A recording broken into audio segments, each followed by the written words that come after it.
ఒక తల్లట ప్రతిరోజు నిద్రపోయే ముందు తన బిడ్డల తలల మీద చేయబెట్టి ప్రార్థన చేసి ఆ కిటికీ దగ్గరికి వెళ్ళి ఆకాశంలో నక్షత్రాలు, చంద్రుడు ఇవన్నీ కనబడుతుంటాయి కదా మనకు రాత్రి సమయంలో. ఆ కిటికీ దగ్గరికి వెళ్ళి ఆ కర్టెన్ తీసి ఆకాశాన్ని చూసి ఓ మాట చెప్పేదంట, దేవా నన్ను నా కుటుంబాన్ని మాత్రం నువ్వు మర్చిపోద్దయ్యా, నీ కంటి చూపు మా మీద before she sleeps every night. రాత్రి పడుకునే ముందు కొన్నిసార్లు గుడ్ నైట్ అని మెసేజ్ పెడతారు కొంతమంది ఫ్రెండ్స్ అందరికీ. ఈమె ఆఖరిగా రోజు ఎండ్ చేసే ముందు ఆమె మాట్లాడే మాట ఎవరితో అంటే దేవునితో, నన్ను మాత్రం మర్చిపోకయ్యా, నన్ను మాత్రం మర్చిపోకు, నీ కనుదృష్టిలో మమ్మల్ని ఉంచుకో. కొన్నిసార్లు వాళ్ళ దిష్టి వీళ్ళ దిష్టి తగిలిపోద్దని ఎంత భయపడిపోతారో.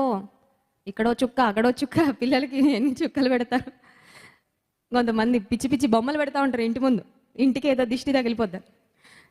దేవుని వాక్యం సెలవిస్తుంది, దేవుని దృష్టి మన మీద ఉంటే ఏ దిష్టి తగలదు. హల్లెలూయా.